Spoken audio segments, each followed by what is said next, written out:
কারণ একটাই স্পষ্ট ভাষায় জেনে রেখে দেবেন, ফিরাউনের দৌড় কিন্তু ঈমানওয়ালারা দেখেছে, পরাজয় বরণ করেনি, বিজয় লাভ করে এসছে।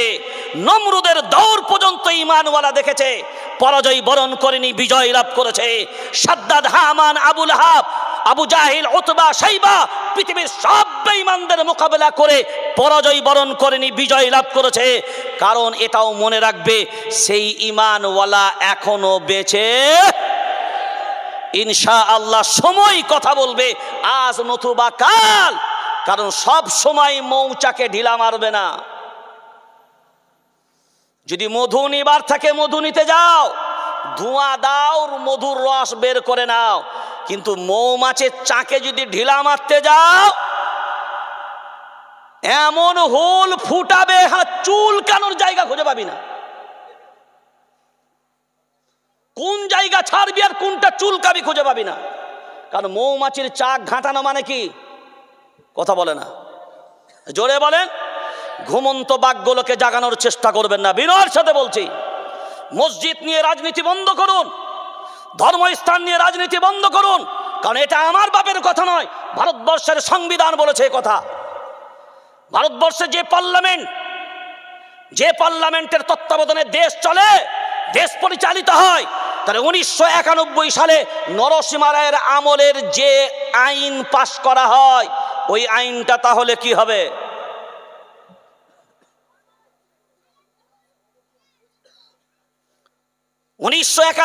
সাল, নরসিংহ রাও তখন প্রধানমন্ত্রী। এই ভারতবর্ষের পার্লামেন্টে একটা আইন নিয়ে আসা হলো, বাবরি মসজিদ ছাড়া, বলেন সবাই, বাবরি মসজিদ ছাড়া 1947-এর পূর্বে এই দেশের মাটিতে যে ধর্মস্থান যেমন ভাবে যে অবস্থায় ছিল তেমন ভাবে সেই অবস্থায় অবিচল থাকবে, আর অন্য কোনো ধর্মস্থানের উপরে মামলা হবে না। তাহলে আজকে আমরা গণতান্ত্রিক রাষ্ট্রে বসবাস করে, একজন ধর্মনিরপেক্ষ রাষ্ট্রে বসবাস করে একজন নাগরিক হিসাবে এ দাওয়াজ, এ দাবি আমরা করতেই পারি। কারণ এ দেশ কারোর বাপের একা কোনো সম্পদ নয়, এ দেশের প্রত্যেকটা নাগরিকের সমান অধিকার আছে। এই দেশের মাটিতে শ্রীধর, দামোদর, মোদী মহাশয়, আপনার যতটা অধিকার আছে এই দেশের মাটিতে একজন ম্যাথো, একজন রিকশা চালক, একজন ভ্যান চালক আর মোহাম্মদ সলিমুদ্দিন, মোহাম্মদ কলিমুদ্দিন, তাদেরও ততটা অধিকার আছে। এই দেশ হলো গণতান্ত্রিক দেশ, আর এই দেশকে নিয়ে কেউ বাপতিকালী সম্পত্তি মনে করে যদি মনে করো, তবে শুনে রেখে দাও, যারা এই দেশকে বাপতিকালী সম্পত্তি মনে করেছিল ব্রিটিশ সাম্রাজ্যবাদীরা, যদি তোমাদের মনে না থাকে, ভুলে গিয়ে থাকো, কান কাটা হও, তবে একবার লন্ডনে দাদু ভাইরা বেঁচে আছে, গিয়ে একবার খবর আর তালাশ করে দেখো ভারতবর্ষের মৌচাকে ঢিলে মারলে কি হয়। ওই দেশের আলিম ওলামারা, টুপিওয়ালা দাড়িওয়ালারা যদি একবার রুখে ময়দানে নামে, তখন তার বিপর্যয়টা কি আসতে পারে। ইংল্যান্ডের দাদু ভাইদের কি একবার গিয়ে জিজ্ঞাসা করে এসো, সব স্বপ্ন পূরণ হয়ে যাবে। তাহলে 1991 সালে এই আইন পাশ হলো। তাহলে পাশ হওয়ার পরে সে আইন রদ করা হয়নি। তাহলে আজ সম্বল মসজিদের কেন সার্ভের অর্ডার হবে? এ প্রশ্ন তুলতে পারেন না? কথা বলেন না কেন? প্রশ্ন তুলতে পারেন না? আওয়াজ তুলতে পারেন না? আজকে তো আমাদের আওয়াজকে দাবিয়ে দেবার জন্যই চক্রান্ত চালাচ্ছে। যেই মুখ খুলছে তার বিরুদ্ধে অ্যাকশন। কথা বলে না, যে মুখ খুলছে তার বিরুদ্ধে। আর তোমাদের যেগুলো মুখ খুলছে, কথা বলেন না কেন? আরে আওয়াজটা তো কমসে কম দেবেন। जो डर गया না, মরে গেল তো শেষ হয়ে গেল। जो डर गया ओ गया। ওই জন্য বারবার আমি বলি, हम ओ ईंटा नहीं, हम ओ ईंटा नहीं जो दीवारों से टूट जाए, हम तो ओ पत्थर हैं जो पहाड़ों से भी टकरा जाए, फिर भी कोई पहाड़ नहीं जो हमें तोड़ सके। अरे हिंदुस्तान तो क्या, दुनिया में भी किसी माई का लाल नहीं जो मुसलमान को दुनिया से मिटा सके।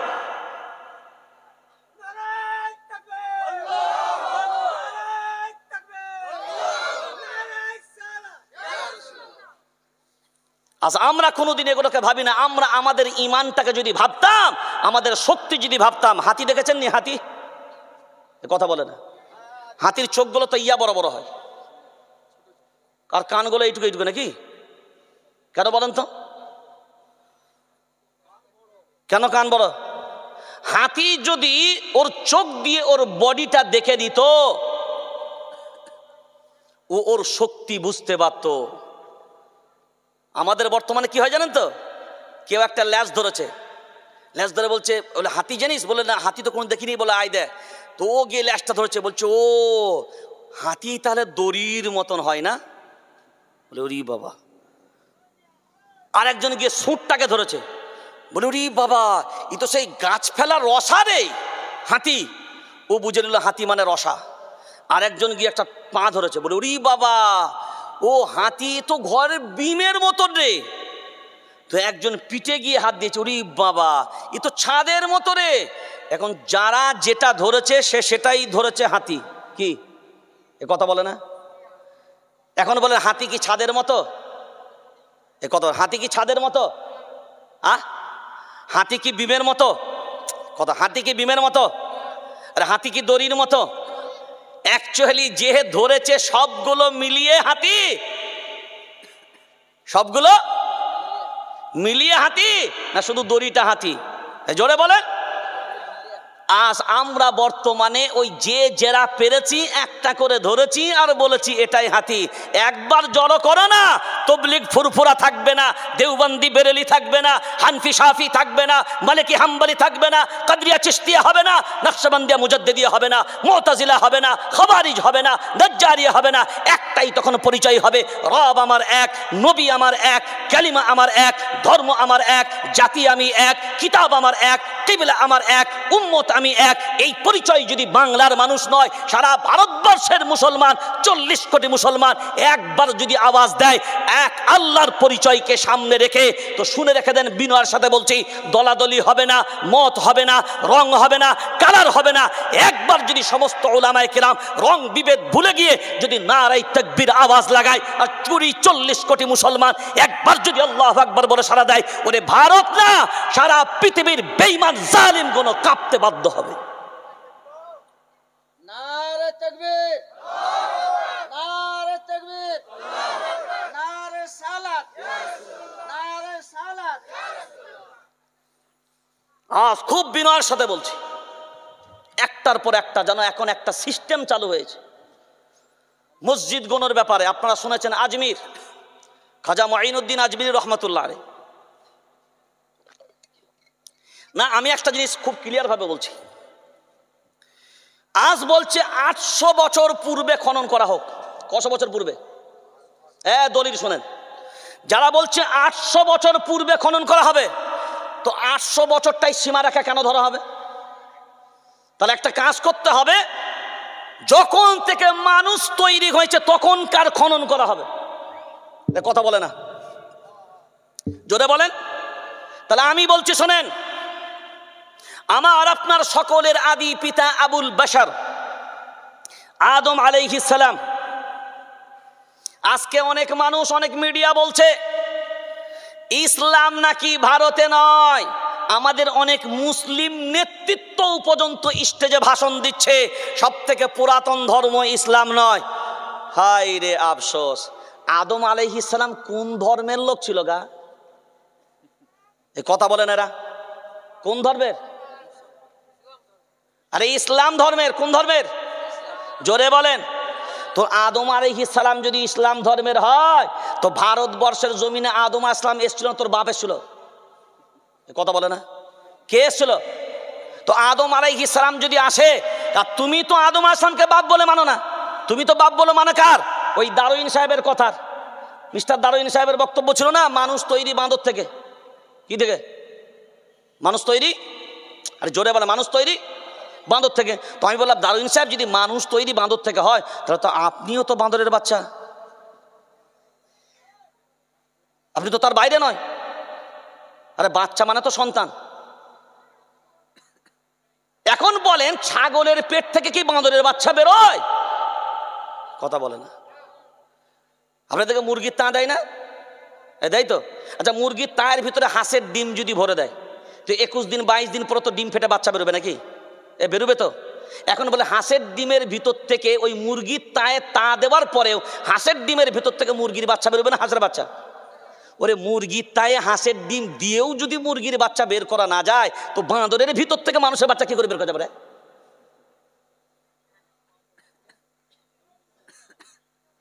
এবার আমার আব্বা যদি প্রথম এই দেশের মাটিতে আসলো, তাহলে আমরা দ্ব্যর্থহীন কণ্ঠে বলতে পারি, কারণ আল্লাহ তার দলিল দিয়েছে, ইন্নাদ-দীনা ইনদাল্লাহিল ইসলাম, আমি আল্লাহ আমার কাছে মনোনীত ধর্মের নাম ইসলাম। তাহলে আল্লাহর কাছে মনোনীত ধর্মের নাম যদি ইসলাম হয়, আদম আলাইহিস সালাম আল্লাহর মনোনীত ছিল না অমনোনীত?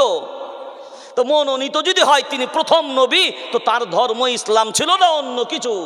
তো যদি ইসলাম ছিল, তাহলে দ্ব্যর্থহীন কণ্ঠে আওয়াজ তুলো, ভারতবর্ষই হলো ইসলামের জন্মভূমি।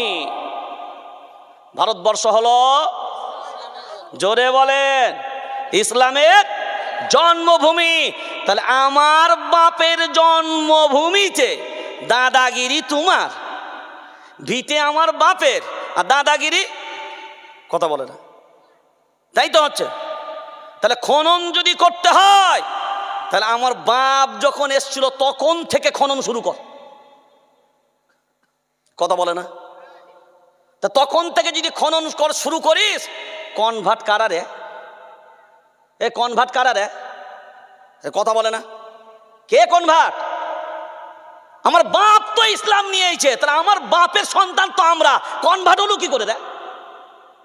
মাঝখানে কোনো সন্তান বিগড়ে গিয়ে রাস্তা গুলিয়ে ফেলেছে আলাদা কথা, কিন্তু আমরা তো এখনো বলছি কার সন্তান? কার সন্তান? আদম আলাইহিস সালামের সন্তান। কার? তো আদম আলাইহিস সালাম কি মুসলমান ছিল না অন্য কেউ ছিল?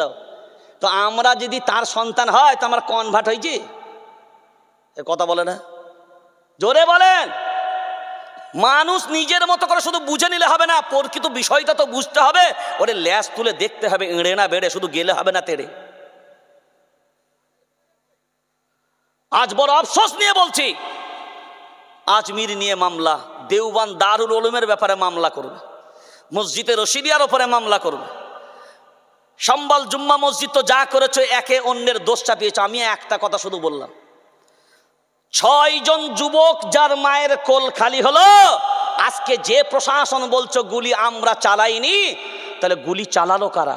কেউ না কেউ তো চালিয়েছে। তো কেউ যদি চালাই, তোমাদের উপস্থিতিতে তোমরা তো নিরাপত্তা রক্ষী, কথা বলে না, জোরে বলেন। তাহলে পুলিশের উপস্থিতিতে গুলি চললো, এই ব্যর্থতার দায় কি তোমাদের না? নাটক করার জায়গা খুঁজে পাওনি? শুধু একটাই তার কারণ, এ মুসলমান বিভেদ করে করে নিজেদের ভিতরে বিচ্ছিন্ন হয়ে আছে। এ মুসলমানদের ভিতরে যদি একতা থাকতো, কারণ এখনো ভারতবর্ষের হিন্দু মুসলিম সেইভাবে নাই, কারণ বহু ভদ্র যারা প্রকৃতপক্ষে ধর্ম দেশকে ভালোবাসে, তারা এই দেশের বিভাজন চায় না, এখনো পর্যন্ত তারা ভ্রাতৃত্ব চায়। বহু জায়গায় ভয়ে কিছু করার নাই, উপায় নাই, তাই আজকে বহু মানুষ নত হয়ে চলে। সেই জন্য আমাদের প্রত্যেককেই ভাবা দরকার, এই জায়গা থেকে আমাদেরকে প্রতিজ্ঞাবদ্ধ হওয়া লাগবে। আর নয়, অনেক ঘুমিয়েছি, ঘুমিয়ে সময় সেইভাবে তোমাকে কথা রাখতে হবে না। ঠান্ডা পড়েছে গো, না হজরতকে নিয়ে আসে, ক্লান্ত হয়ে আছে, 10:30 বেজে গেছে, আবার কি যথেষ্ট নিয়ে আসেন, প্রচুর হাওয়া দিচ্ছে এদিকে, ঠিক আছে? আমি কিছুক্ষণ কথা বলছি, হজরতকে নিয়ে আসেন, এমনি 10-15 মিনিট হয়ে যাবে, আস্তে আস্তে 11:15 বেজেই যাবে। এবার আসেন এদিকে, কেউ পালাবেন না। এবার বলেন, যে কথা ধরেছিলাম সেটা এখন শেষ হয়নি, সেটা কোথায় মনে আছে না? খেয়ে বলেছেন আমাদের তো জানা নাই। এখন বলেন, দুনিয়ার সব রকমের ন্যায় অন্যায় যা ঘটবে, এগুলো আলেমরা নজর দেবে, এদের প্রয়োজন আছে না নাই? জোরে বলেন। কিন্তু এখন তো বড় আফসোস, আলেমদের কি মেনে নিতে চাচ্ছে না, সবাই বলছে হামরা, কথা বলে না। আলেমদেরকে কজন মানছে? তার নেতৃত্ব মানতে বড় লজ্জা।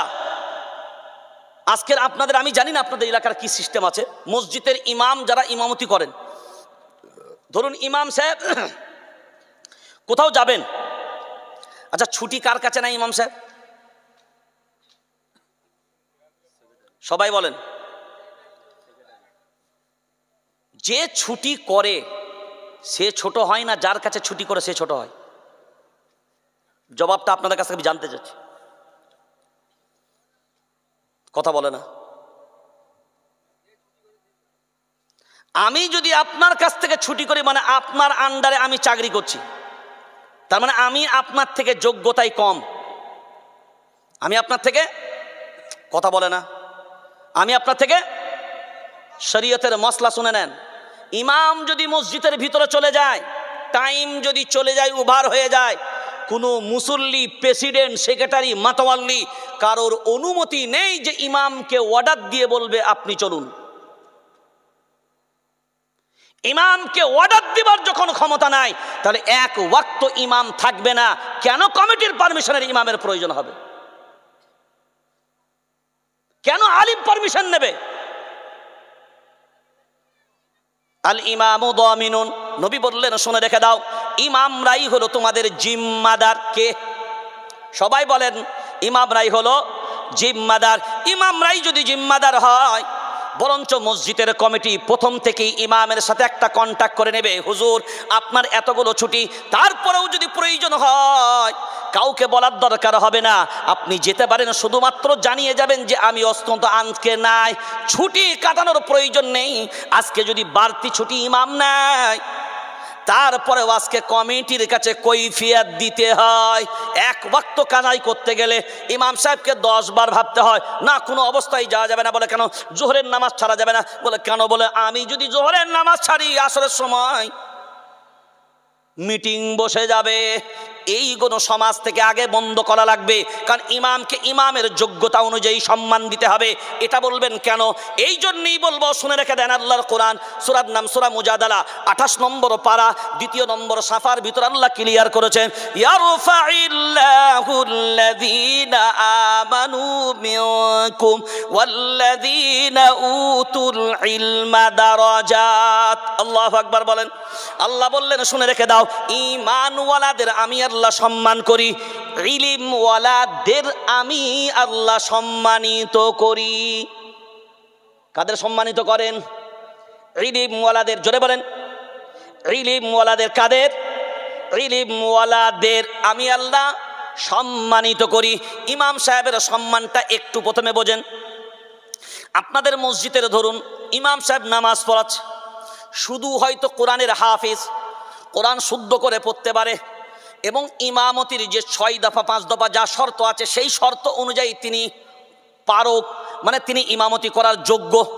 এখন তিনি ইমামতিতে দাঁড়িয়ে গেলেন, হঠাৎ করে দেখা গেল তার পিছনের কাতারে এই পশ্চিম বাংলার সব থেকে বড় মুফতি, পশ্চিম বাংলার সব থেকে বড় ডক্টর, পশ্চিম বাংলার সব থেকে বড় উকিল, পশ্চিমবঙ্গের সব থেকে বড় জজ, পশ্চিমবঙ্গের সব থেকে বড় শাইখুল হাদিস, পশ্চিম বাংলার সব থেকে বড় ইঞ্জিনিয়ার, ব্যারিস্টার, সবাই পিছনে দাঁড়িয়ে গেল। এখন যদি বলেন ওই ইমাম সাহেব নামাজ পড়েন, তিনি বললেন আল্লাহু আকবার, তাহরিমা বেঁধে নিলেন। পিছনের মুফতি সাহেব বলল, আমি ওর থেকে জ্ঞানী মানুষ, আমি কেন এখন আল্লাহু আকবার বলো, আমি তো নামাজ জানি।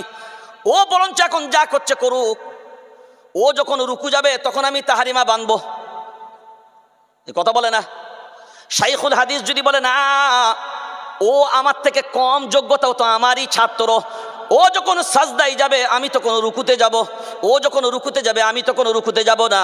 এখন বিবেক দিয়ে ভাবনা চিন্তা করে বলেন, এই জ্ঞানী পণ্ডিত হওয়ার পরেও নিজস্ব জ্ঞানের পণ্ডিত্য ফলাতে পারবে? হ্যাঁ আর না? এত পণ্ডিত হওয়ার পরেও যদি পণ্ডিত্য ফলাতে না পারে, দাঁড়িয়া নাই, বিড়িখোর, ঘুষখোর, সুদখোর, জুয়াখোর, দায়িত্ব পেয়ে যদি ইমামের ওপরে আঙ্গুলি হেলানি চালায়, ইমামের ওপরে নেতৃত্ব চালায়, এখন বিবেক দিয়ে ভাবনা চিন্তা করে বলেন চলানো যেতে পারে? এইটা কিন্তু সমাজে প্রতিষ্ঠিত করা যাবে না, বড় গা লাগবে। কিন্তু সমাজে এটা সব থেকে বেশি প্রয়োজন, কারণ আজকের গ্রামের সিদ্ধান্ত নেয় কারা? মাতব্বররা। কারা? কথা বলে না। কারা সিদ্ধান্ত নেয়? যদি মসজিদের ইমামকে সাথে নিয়ে প্রত্যেকটা সিদ্ধান্ত হতো, এবং উচিত প্রত্যেকটা বাংলার নয়, প্রত্যেকটা দুনিয়ার মসজিদগুলোতে যে মসজিদ কমিটি তৈরি করা হয়, এই মসজিদ কমিটির ভিতরে ইমামকে প্রেসিডেন্ট বানানো হবে, শর্ত হওয়া দরকার। ইমামের সভাপতিত্বে প্রত্যেকটা মসজিদের মিটিং চলবে। বলছে ইমামকে যদি মসজিদ কমিটিতে ঢুকানো হয় তো ইমামের বাঁশটা কি করে দেব? বুঝতে পারেননি কথা? আমরা এইদিকে বলছি আল ইমামু যামিনুন, নবী মানি, হাদিস মানি, তো আল ইমামু যামিনুন কথাটা কার? মায়ার নবী মদিনাওয়ালার। আর আপনি যদি বলেন আমার মনোপুত হলো না, আল্লাহ বলছেন আমার ঘোষণাটা কি শুনবি না? ফালা ওয়া রাব্বিকা লা ইউমিনুন হাত্তা ইউহাক্কিমুকা ফীমা শাজারা বাইনাহুম সুম্মা লা ইয়াজিদু ফি আনফুসিহিম হারাজাম মিম্মা কাদাইতা ওয়া ইউসাল্লিমু তাসলিমা। আমি আল্লাহ জানাচ্ছি, শুনে রেখে দাও, আমার নবীর সিদ্ধান্ত, বাংলাটা সবাই বলেন, আমার নবীর সিদ্ধান্ত নির্দ্বিধায়, এই ভাষাটা বলেন, নির্দ্বিধায় মেনে যদি না, মানতে যদি না পারো, মানতে যদি না পারো, জোরে বলেন, মানতে যদি না পারো, প্রকৃত মুমিন হবে না। বলো, প্রকৃত মুমিন হবে? কার কথা? পাবেন কোথায়? পঞ্চম নম্বর পারা, 7ম নম্বর সাফা, সূরার নাম সূরা নিসা। খোঁজ করুন, তালাশ করুন, আপনাকে জবাব কোরআন দিয়ে দেবে। এরপরে নবীর কথা মানবেন কেন? ওই যে কোরআনের প্রত্যেকটা কথাই কার? মনে আছে না, ভুলে গেছেন? তাহলে এই কথাটা কার? এবার আর একটা দলিল যদি নিয়ে নেন, এর সাথে মজবুত হয়ে যাবে। একটা দলিলই যথেষ্ট। আল্লাহ সূরা হাশরের ভিতরে বললেন, মা আতাকুমুর রাসূল ফাখুযুহু ওয়া মা নাহাকুম আনহু ফান্তাহু। নবী যা দেন তোমরা তা গ্রহণ করে নাও, নবী যা নিষেধ করেন তার থেকে তোমরা নিজেদেরকে বিরত করে। এটা কার কথা? তো আল ইমামু যামিনুন, এটা নবী বলেছেন না অন্য কেউ? জোরে বলেন, আরে জোরে বলেন। নবী বলেছেন। এখন এটা যে নবী বললেন যে ইমামরা তোমাদের জিম্মাদার, এখন বলেন আমরা জিম্মাদার বানাবো কাদের? জোরে বলেন। গ্রামের প্রত্যেকটা সামাজিক কাজ ইমামের নেতৃত্বে হওয়া প্রয়োজন। গ্রামের প্রত্যেকটা মীমাংসা ইমামের নেতৃত্বে হওয়া প্রয়োজন। ইমামের